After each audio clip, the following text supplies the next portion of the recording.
자, 반갑습니다. 국어강사 유대정입니다. 저는 지금 스코프 파노라마 오리엔테이션을 찍기 위해 이 자리에 섰습니다. 자, 드디어 인셉션이 끝났고요. 이제 두 번째 메인 커리 파노라마 들어갑니다. 요번 표지는 요래요.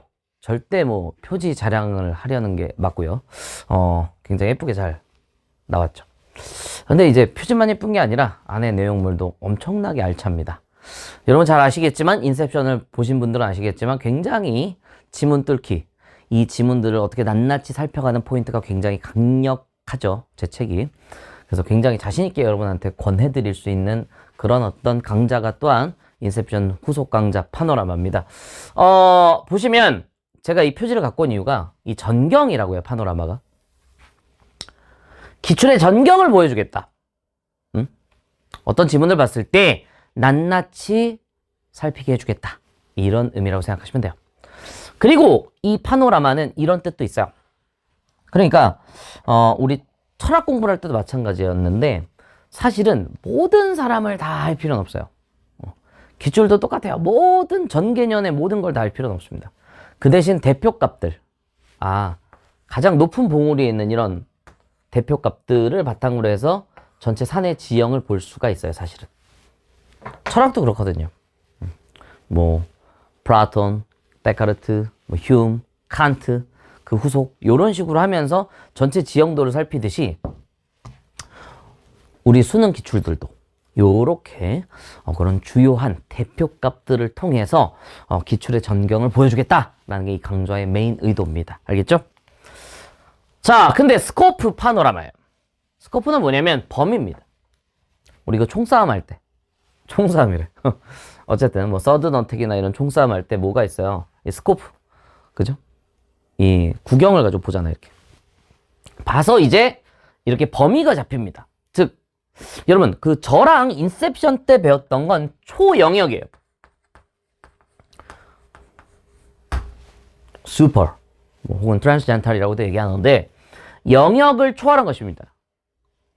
그러니까 인문이든 사회든 과학이든 예술이든 어떤 지문을 마주하더라도 뚫을 수 있는 힘을 길렀던 강좌가 바로 인셉션입니다. 결국엔 텍스트다. 텍스트에 대한 논의가 집중되어 있었던 강좌라면, 자, 파노라마는 여기에 영역을 얹어요. 생각해보세요. 같으니까 국어겠지. 그게 초영역이야. 근데 다르니까 나눴겠지, 영역이야. 인문은 인문의 특징이 있어요. 그죠? 인문의 특질이 있습니다. 사회는 사회의 특질이 있고, 특히 법과 경제는 또 각각의 특질이 있어요. 그죠? 과학기술도 마찬가지. 다르니까 나눴겠지. 그 다름에 대해서 나랑 학습하자는 얘기야. 여기까지는 같음이었어. 근데 여기서부터는 다름을 곁들인, 그죠? 우리 흑백요리사 같은 데 보면 무엇을 곁들인, 이런 얘기 하잖아. 곁들임이에요. 그러니까 무슨 소리냐면, 제가 파노라마 수업을 할 때 요것도 해요. 요걸 근간으로 합니다, 당연히. 근데 요것도 같이 얻는다. 근데 제가 분명 뭐라 했어요? 이런 높은 봉우리의 경지, 즉 대표 지문들을 통해서 학습을 해 나간다. 이런 대표값들을 통해서 학습해 나가는데, 초영역과 영역을 같이 학습하여 법은 이렇게 하는 거야, 경제는 이렇게 하는 거야, 그런 포인트들, 그걸 좀 어려운 말로 스키마라고 얘기합니다. 스키마가 그냥 배경 지식이 스키마가만은 아니에요. 사실은 이런 형식적인 스키마, 즉 형식적인 툴을 어떤 식으로 갖고 있어서 이런 인문 영역, 아무래도 변호사가 법조문 볼 때 여러분들보다 훨씬 잘 보겠죠. 물론 내용적 배경 지식도 있겠다만, 이 법조문이라든지 이런 것들을 읽는 어떤 관습적인 툴이 있기 때문입니다. 열심히 훈련해서 얻어진, 계속 직장 생활을 하는 것도, 거기서 변호사가 계속 이제 소송을 하는 것도 훈련이니까, 어떻게 보면 그게 쌓여서 이제 남들보다 훨씬 잘 읽을 수 있는 그런 것들이 어떻게 보면 스키마라고 볼 수가 있는데, 그런 스키마를 이제 주입을 시킬 겁니다. 그래서 배경 지식을 주입하는 게 아니야. 그 대신에 법지문은 이렇게 접근해야 돼. 법지문은 요건이라든지 혹은 판례라든지 그런 것들, 경제는 양적 관계라든지 혹은 문제를 해결하는 관점이라든지, 그런 어떤 포커스들이 다 있어요. 인문은 대비를 통해서, 그리고 재진수를 통해서 만들어지는 영역이다. 이런 어떤 다양한 것들을 제가 이제 틀을 딱딱딱 맞춰서 알려드리면 여러분 그것에 맞게 학습하시면 점수가 드라마틱하게 좀 오를 겁니다. 인셉션 강의를 들어봐서 알겠지만 들어보신 분들은 분명히 인셉션 강의 하나만 들어도 비약적인 상승이 있었을 거야. 그죠? 혹은 그런 맹아가 그런 싹이 이미 싹 텄을 거예요. 그럼 파노라마를 통해서 그걸 이제 개화하면 됩니다. 알겠죠? 선생님 근데 저는 인셉션 하기가 너무 벅차서 파노라마부터 들어올 수 있나요? 등급이 만약에 3등급 때다 그럼 그래도 괜찮아.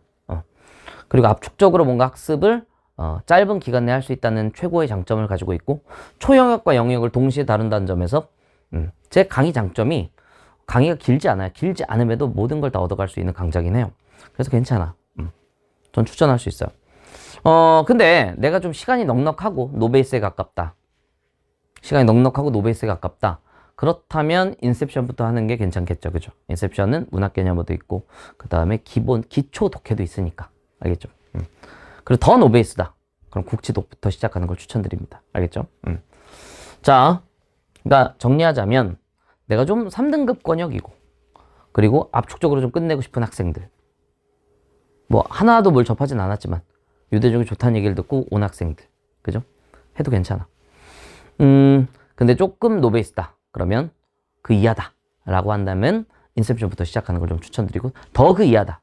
난 5, 6이다. 그럼 국지독부터 차근차근 들어오는 걸 추천드립니다. 알겠죠? 혹시라도 등급이 조금 안 되긴 하지만 내가 시간이 없다. 이런 학생들도 있을 수 있잖아요. 뭐 예체능이라든지 혹은 이제 뭐 이과 중에 뭐 다른 것들을 해야 될 게 많은 학생들이라든지 이런 학생들은 파노라마부터 들어오세요. 알겠죠? 괜찮다. 알겠죠? 자, 그래서 요렇게 파노라마는 전경, 기출의 전경을 보여드리겠다. 스코프는 근데 영역별 범주를 제가 이제 그런 스키마들을 설명하겠다라는 얘기죠. 자, 그래서 독서는요, 초영역만 있는 게 아니다. 영역도 있는 것이다. 다르니까 나눴겠지? 그것까지 버무려서 같이 설명한다. 초영역을 설명하지 않지 아니하다. 설명한다. 알겠죠? 하는데 이런 것들 곁들여서 설명한다. 12강의로 적어놨지만 좀 더 늘어날 수 있어요. 자, 그런 얘기들이고요. 영역별 사고와 태도, 독해 태도, 독해 관점, 행동 요령 다 배울 거야. 문학. 문학은 문해력 싸움이죠. 그죠? 어떻게 읽는지. 그죠? 행동 강령들. 그런 것들을 다시 한번 정립을 해드리고.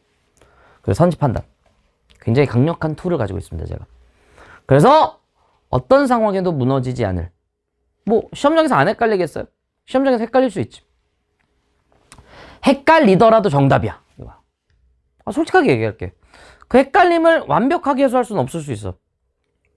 아무리 공부를 잘하는 학생도 시험장에서 헷갈려. 그렇다고 틀리진 않아. 그게 중요한 거야.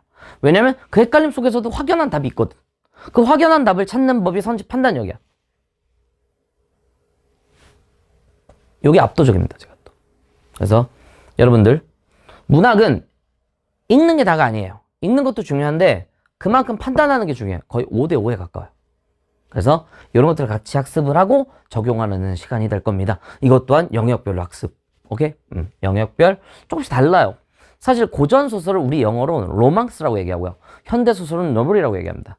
당연히 현대시와 고전시가는 그 주제면에서 고전시가 같은 경우는 한정적 주제를 많이 다루고 있고요. 한정적 세계가 아니고요. 현대시는 그런 한정적 세계보다는 훨씬 많은 세계들을 다루고 있어. 딥하게 말이야. 그지? 그런 포인트들을 이제 제가 점검해 드리면서 접근할 것이다. 그리고 문장을 바탕으로 한 감각이 돋보이는 것도 현대시의 종특이거든요. 그런 어떤 각각 영역별의 특징들을 다시 한번 재정립하면서 여러분 완전히 이제 국어의 마스터로 만들어드리는 강좌가 바로 스코프 파노라마다. 알겠죠? 그래서 믿고 잘 따라오시면 굉장히 좋은 성과가 있을 겁니다. 인셉션을 그 스텝 1을 했음에도 비약적인 성과가 있는 학생들이 분명 존재할 거고요. 오케이? 그렇기 때문에 믿고 따라오시면 되겠습니다. 혹은 그렇지 않더라도 이미 씨앗이 내재되어 있는 것이기 때문에 개화하기 위해서 이 강좌를 잘 따라하시면 되겠다. 자, 강의 방식은 이렇습니다. 현장 강의 중심입니다. 스튜디오 강의가 몇 개 정도 들어볼 수는 있어요. 근데 현장 강의 중심이고요. 학습 방법. 일단 제가 이제 인강을 틀면 얘기해요. 현장 학생들한테 문제 풀어라. 그 다음에 이제 문제 풀기 전에 인트로로 가볍게 이런 개념들에 대해서 설명을 해드립니다. 어떻게 읽어야 돼. 이런 게 중요해. 이런 영역은 이런 걸 따져야 돼. 그러면 그거에 맞게 여러분이 문제를 풀면서 인강도 듣는 겁니다. 인강을 들은 뒤는 그걸로 끝나면 안 되고요. 저희 책의 최고 장점, 지문 뚫기죠. 독서 뒤에 보면 지문 뚫기들이 있는데 그 지문 뚫기로 복습을 반드시 하셔야 된다. 알겠어? 그 다음 채화서로 확립한다. 알겠죠? 그러니까 요런 겁니다. 본서 문제 풀고요. 지문 뚫기 복습하고요. 그 다음에 채화서로 확립. 총 3단계. 이렇게 되면 무적이에요. 알겠어요? 전 더 많은 문제들을 풀고 싶어요. 데일리 유대종이 있습니다.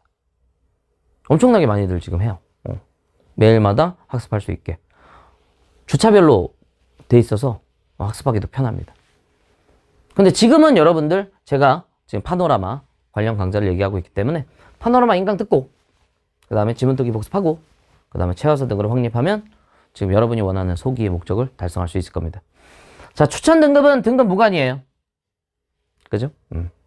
누구든 들어올 수 있는 그런 강좌라고 보시면 됩니다.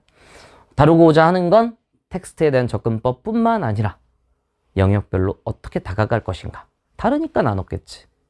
이런 포커스에 맞게 접근할 것이고요. 연관 강좌는 인셉션, 이 선행 강좌였죠. 그죠? 초영역에 대해서 전문적으로 다룬 강좌. 그리고 이거는 전반적으로 인셉션, 파노라마, 그 다음에 후속 강좌인 진또배기까지 하면 이게 피지컬이에요. 체력 강화 훈련입니다. 그죠? 네, 피지컬 자체를 좋게 만드는. EBS 연계는 이제 무기를 쥐어주는 거예요. 좀 더 내가 이 작품 알고 있다? 알고 있음에 좀 더 매끄럽게 문제를 풀 수 있는 능력과 좀 더 시간 확보를 할 수 있는 포인트. EBS 연계. 특히 문학이 연계 체감이 높거든요. 그래서 문학 인셉션, 문학 파노라마와 함께 이 오버 빅토리 EBS라고 하거든요. EBS를 넘는 그런 어떤 강좌도 같이 학습하시면 좋겠다. 알겠어요? 연관 강좌들은 이렇습니다. 자, 정리하겠습니다. 여러분들 제가 말씀드렸듯이 전반적인 기출의 전경을 대표작들을 통해서 보여드릴 것이고, 오케이? 그리고 스코프, 말 그대로 범위에 맞게 한정 범위를 정확하게 제가 훑어드리면서 저랑 같이 상위권의 길로 가봅시다. 자, 그러면 본 수업 때 뵙겠습니다. 감사합니다.